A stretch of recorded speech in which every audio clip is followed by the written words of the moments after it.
Your pastor, they ride on cars, big cars. They have private jets. They have, houses. They build schools. Some of them have hospitals to their names. And when people confront them, they will say they are doing business. It is your collective offering that they are using to do all these things. You see pastors holding crusade, 300, 400,000 people in the ground of crusade. If everybody in that crusade put one naira or pounds, euro in an offering basket, at the end of that crusade, do you know how much they will generate from that crusade? Some churches have like 400-500 members, thousands of members. Every Sunday, they hold meetings in their church. If everybody in that church is giving a 10 or 20 naira, whatever, dollar, euro, pounds, do you know how much will come out of those offerings? These pastors, when people confront them, they will say, no, it's not their members' money that they are using. Like I said, they have businesses that they do. Yes, they have. But how did they start that business in the first place? Where did they get the capital from? How did it all started? It is the members' money that they use in setting up those businesses. Don't be deceived. Don't be deceived. So many times I cry for people. You see people crying, shouting, praying in the name of their pastor. In the name of my pastor, God hear me. Oh, in the name of Adeboye, in the name of Oyedepo, in the name of whatever, Kenneth Copeland, in the name of Benny Hinn, in the name of their pastor. They begin to call out this name. Pastor Chris Oyakilome. They begin to call names for God to hear their prayer. Now, you can pray to God by yourself. You can pray to God. What about when you're in danger and you call your pastor's number? It's unreachable. What will you do? You do nothing. So it is time for we to wake up and know that we have to stand by ourselves. Don't be deceived by pastors who are deceiving you. Wisen up. You see members defending their pastors on social media. Oh, this and that. This pastor is our pastor. I tap into your blessing. Why are you tapping into that blessing? That money you're tapping into is your money. Is your money. There's this church I was attending years ago. Every week I will always give a 20 euro or 22 euros. They look at me as one of the church rats in that church. But when I spent almost 10 years in that church. When I calculated the money I paid as offering in that church for the 10 years I spent in that church, it was 10,000 euro. More than. No other offerings. No other offerings that I gave. Annual levy. Those ones are not included. Just my normal, in my normal offering that I was giving every week. Sometimes I give more than that. At a time, the church administrator came to me and said I should increase my offering. I should increase my tithe and offering, that the money is not enough. That what I'm paying is not enough. Okay, let's say you bought something of 10,000 naira, euro, whatever country that you're in, and they ask you to be paying 50 pounds or 50 pounds or 50 naira or 50 whatever currency every week, and in a month you are paying 200 or 300. With my calculations right now, in 5 years you will finish that payment. So if you are in a church where you're giving 50 naira, $50, 50 pounds, 50 whatever euros, go and calculate it. How much is going to be in 5 years, in 10 years?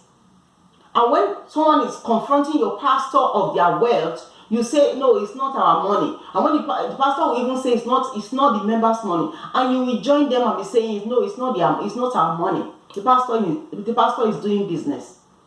So where did they get the money from? Where did they get the money that they use in starting that business? Your money. Sometimes my heart bleeds. You see thousands, especially in Africa, you see thousands of people under the sun, under the rain. They are crying, Father, pastor, pray for miracles. They will be praying, they will be asking God, come down. The pastor will stay in a shielded under the canopy, while the people are in the sun, in the rain, and after praying and believing, they believe that the pastor has come to perform miracle signs and wonders. They give the little offering that they have suffered for. Some of them are farmers, they are traders, they go in sun, they go in rain, they go and sell and bring their money to this pastor is riding on private jets, and this pastor at the end of the service, all the money is given to him. You see people going home. The pastor, when these people are going home, maybe they happen to bump into this pastor, the security guards cannot even allow these people to touch the pastor's car. And their money is in this pastor's pocket. What is going on? Stop defending your pastor. Stop defending your pastor. Years ago, there was a man that came on national television and was saying that Benny Hinn was eating people's money. I was one of them. I was defending Benny Hinn. I said, no, don't talk about Benny Hinn, because years ago, Benny Hinn wrote one book, Good Money, Holy Spirit, which we were sowing seed, become a partner, sowing seed to this Benny Hinn book, to this Benny Hinn ministry. And few years ago, we heard that his cousin came out and said Benny Hinn was living a lavish lifestyle with the money that people are donating. And he came on national TV to do an apology, an hypocritical apology. He went back to the same person that he is anyways. His cousin called him out and said he's eating people's money.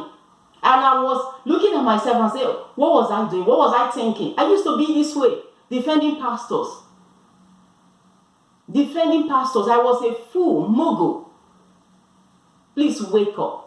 Wake up. Stop defending your pastors. Because at the end of the day, you are going to meet with God one-on-one. Your pastor is not going to be there when God is judging you, when you are faced with God. It's not going to be there. You are going to face God on your own. So stop defending your pastor. All these pastors, the richest pastor in Nigeria that I can say right now is Pastor Oyedepo. Oyedepo is very rich as he has used the mouth to say. Because I watched him saying that he's very rich. He even said that the money that Google is saying that he has is rubbish to him. Years ago, Oyedepo slapped a girl who said he was a witch for Jesus.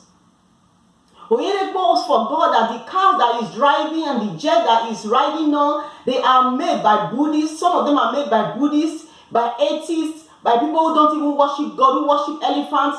Most things that we use on this set are from India. Indian people, most of them do not worship God. How come Oyedepo is not calling those ones witches and wizards?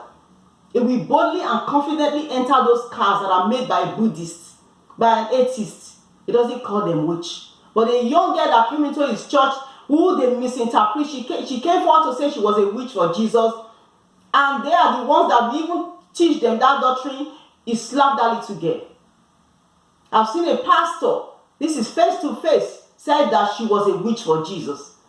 How did they get all this? How did the girl even got to say that she was a witch for Jesus? Because she heard them saying it. Pentecostal church will teach you something. They will come back and be blaming you. When I was invited to Christ years ago, the person that invited me to Christ will always be accusing everybody around us that they are witches and wizards. Years down the line, I began to behave like she was, calling everybody witches. She turned back to me and said, I was calling everybody witches in our church. She taught me that lifestyle, that I should not trust nobody, that everybody is a witch. When I now begin to live like that, she was now accusing me that I always call people witches and wizards. She taught me that lifestyle because I don't know whether somebody is witch or wizard if they did not use their mouth to confess. It's when somebody said that I'm a witch, I was okay, maybe you are a witch. That was before I gave my life to Christ or before I invited Christ into my life. So Oyedepo slapped this little girl who said she was a witch. And they forgot that they are the ones that are teaching these children this doctrine. And they even forget that the cars and the aeroplanes or jet that they are riding on is made by witches and wizards. Those who say they are enemy of God, they don't worship the living God. They worship elephants, stone, wood,